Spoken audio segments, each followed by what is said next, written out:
I still remember the sound of the door clicking shut behind him that afternoon. I thought I was alone in the house until I turned and saw my uncle standing in my room, holding the red dress he bought me on my last birthday. His eyes didn't look the way I was used to. In that moment, my heart didn't know whether to race from fear or confusion, and that was the beginning of the truth I never saw coming. It's funny how life warns you before it hits you. Looking back now, the signs were there, hidden in the little things he did. He was always around, always too available. Even when my parents weren't home, he found a reason to check on me. Sometimes he'd bring food, other times money, and he'd sit too long, smile too softly, watch too closely. I told myself he was just caring. I never wanted to believe there was something more. I remember one evening when the light went out in the hallway. I was walking to my room with a candle, and he suddenly appeared behind me. He touched my shoulder gently and said, "You know, I'll always protect you." His voice was low, like he wanted those words to stay in my skin. I laughed it off, but his hand stayed on me a moment too long. I felt something then, but I swallowed it. There was another time my mom joked that I was his favorite girl, and he didn't deny it. He just looked at me and smiled like he was hiding something no one else could see. I should have listened to my own uneasiness, but nothing prepared me for that afternoon. When I saw him standing there in my room with that dress folded carefully in his hands, I couldn't speak. He didn't look surprised to see me. He looked like he was waiting. "Your door was open," he said calmly, but I knew he was lying.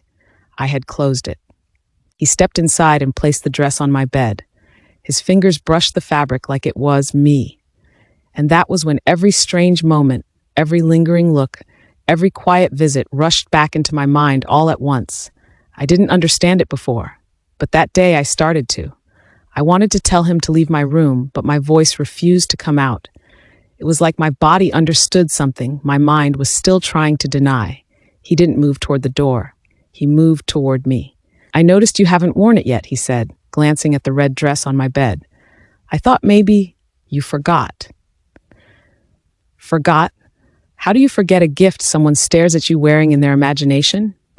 I stepped back slightly, pretending to adjust my phone on the table, just to put space between us. My palms were sweating, but I kept my face calm. I didn't want him to think I was scared. I didn't even want to admit it to myself. "You didn't have to bring it," I said slowly. "You could have just called." He smiled, too gently, too warmly. "You never pick up sometimes, and I like seeing you. You know that." Those words, "I like seeing you," they don't sound like much until you feel them crawling under your skin. He glanced around my room, his eyes landing on the pictures on my wall, my birthdays, my graduation, all the years he'd been there smiling beside me. Suddenly, those memories felt different, like I'd been standing too close to a fire and mistook the heat for comfort. Then something happened that made my heart stop entirely.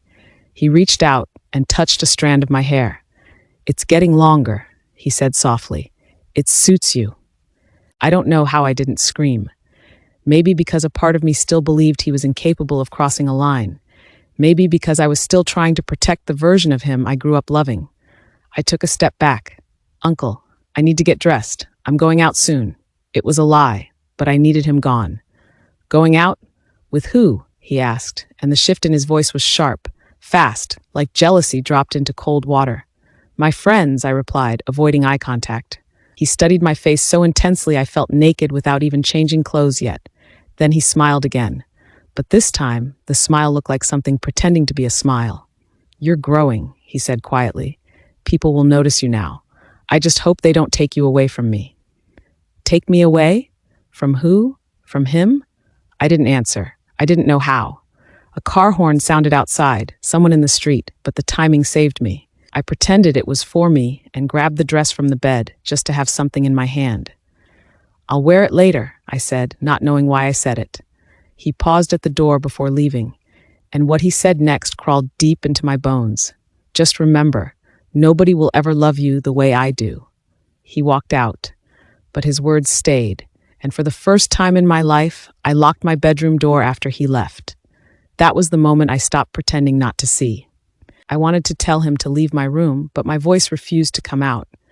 It was like my body understood something my mind was still trying to deny. He didn't move toward the door. He moved toward me. "I noticed you haven't worn it yet," he said, looking at the red dress on my bed. "I thought maybe you forgot." "Forgot? How do you forget a gift someone stares at you wearing in their imagination?"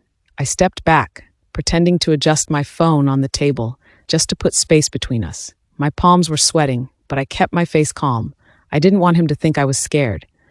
"You didn't have to bring it," I said. "You could have just called." He smiled, too gently. "You never pick up sometimes, and I like seeing you. You know that."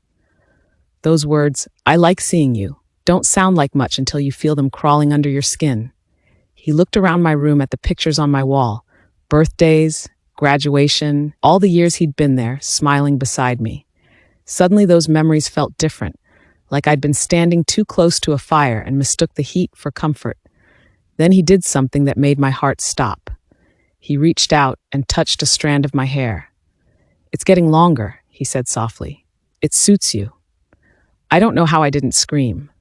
Maybe because part of me still believed he was incapable of crossing a line. Maybe because I was still protecting the version of him I grew up loving. I stepped back. "Uncle, I need to get dressed. I'm going out soon." It was a lie, but I needed him gone. "Going out? With who?" he asked, and the shift in his voice was sharp, like jealousy dipped in ice. "My friends," I replied, avoiding his eyes. He stared so intensely I felt exposed without even changing clothes. Then he smiled again, but it looked like something pretending to be a smile. "You're growing," he said quietly. "People will notice you now. I just hope they don't take you away from me." "Take me away? From him?" I didn't respond. A car horn sounded outside, someone on the street, but the timing saved me. I pretended it was from me and grabbed the dress from the bed, just to have something in my hand. "I'll wear it later," I said, not even knowing why. He paused at the door before leaving, and what he said next crawled into my bones. "Just remember, nobody will ever love you the way I do." Then he walked out, but his words stayed, and for the first time in my life, I locked my bedroom door after he left. That was the moment I stopped pretending not to see. After that day, nothing felt normal anymore. Every time he came around, I felt it. The weight of his stare, the unspoken words he carried in his silence. I tried to act like everything was fine, but inside, I was restless, alert, waiting for something to happen. And it did. One evening, my parents went out, leaving me at home. I was in the kitchen making noodles when I heard the door open.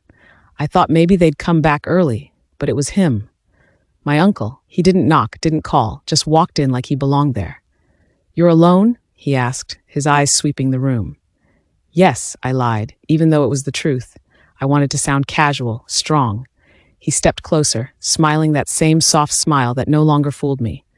"Good. I like it when it's just us." My stomach turned. I dropped the spoon back into the pot just to keep my hands busy. "I'm cooking. You want some?" I asked, desperate to shift the air, but he didn't answer. He just kept looking at me. That same look I had seen in my room, the one that made my chest tighten. Then he said it again, almost whispering, "Nobody will love you like I do." This time, I didn't stay quiet.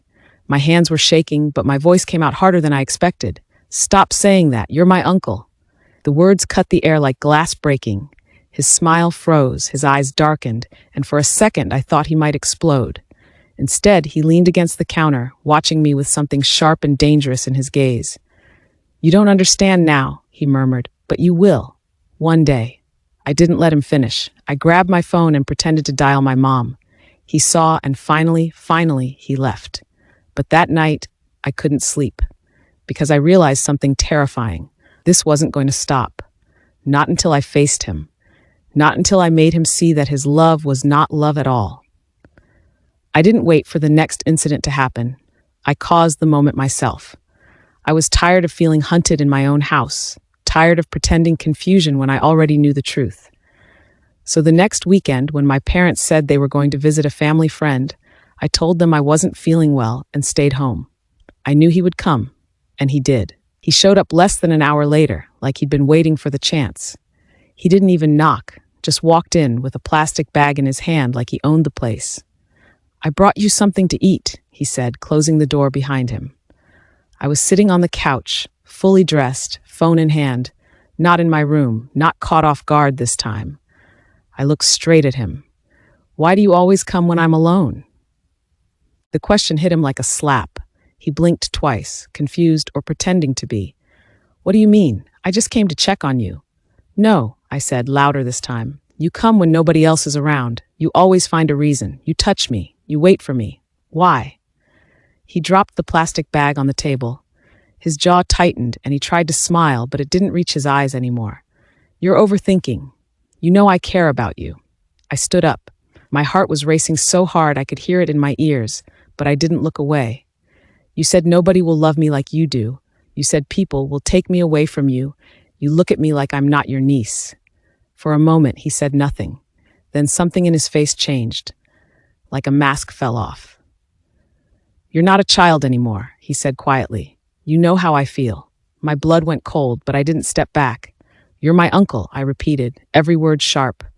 Whatever you feel is wrong, and I'm not afraid of you. Silence, heavy, unblinking.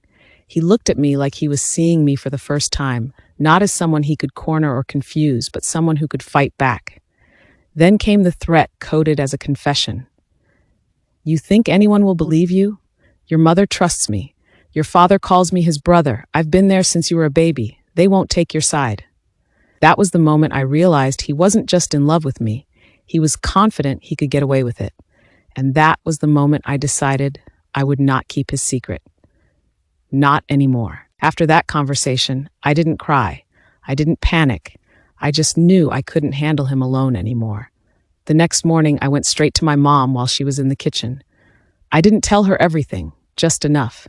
I told her he made me uncomfortable, that he came around when no one was home, that he said things no uncle should say. The look on her face changed so fast, I knew she believed me. She didn't wait. She called my dad immediately. My dad didn't even argue or ask 100 questions. He called my uncle right there on speaker and told him not to come near the house again. His voice was calm but final. I could hear my uncle's silence on the other side of the phone, like he never expected I would speak first. Things moved fast after that. My mom told her older brother, his own relative, and the story spread through the people who actually mattered. He tried to deny it at first, then tried to twist it, but the ground under him was gone. The same family he thought would defend him stopped picking up his calls. He stopped coming to our house, stopped calling, stopped trying to find excuses to see me. And the best part, I didn't feel guilty. For weeks, I kept waiting to feel scared again, or weak again, or confused, but I didn't. I just felt free. Because the kind of secret that traps you only has power when you hold it alone. The moment I broke the silence, I broke him too. Sometimes I still remember the way he looked at me that day in my room, the way he touched my hair, the way his words followed me like shadows. But when those memories come, I remind myself of one thing. He didn't stop because he wanted to. He stopped because I finally made him face the door and leave through it. I locked that door behind him, and this time it wasn't fear holding the key. It was me. After that confrontation, something in me shifted. For days, I carried his words like a stone in my chest, but instead of sinking me, it made me heavier, stronger. I was tired of silence, tired of feeling like a prisoner in my own house. So the next morning, I told my mom. I didn't dress it up. I didn't soften it. I told her he came when nobody was home, that he said things no uncle should ever say, that he touched my hair and looked at me like I was not his niece.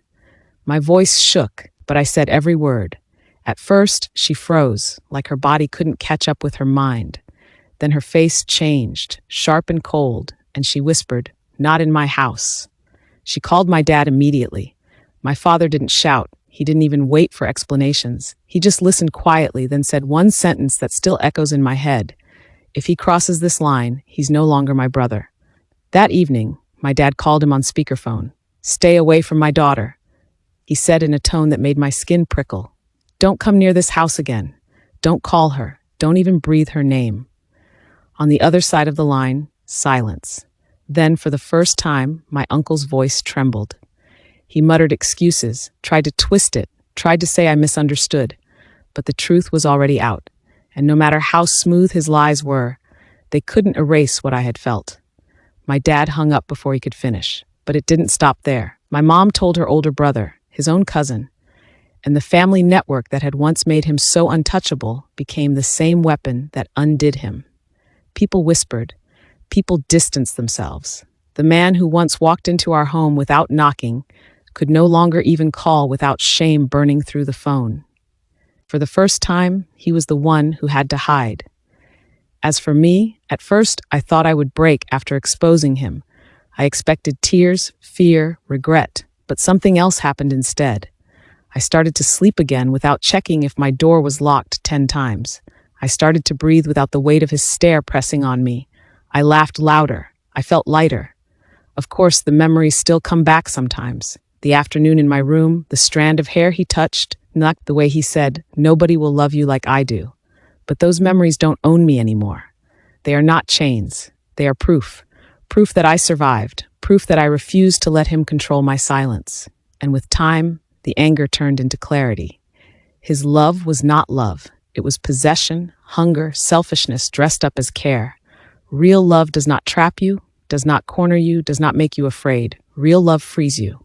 My uncle lost his place in this family. His shadow no longer follows me. And me? I walked out of that darkness stronger than the girl who first noticed his strange visits, stronger than the girl who stayed silent too long. Now, when I think of him, I don't feel fear anymore. I feel power, because he thought I would protect him with silence, but I chose to protect myself with truth. And in the end, that truth didn't just save me, it ended him. I locked the door the day he left my room, but I didn't realize until now I wasn't just locking him out, I was locking myself in, safe, free, and finally, unafraid.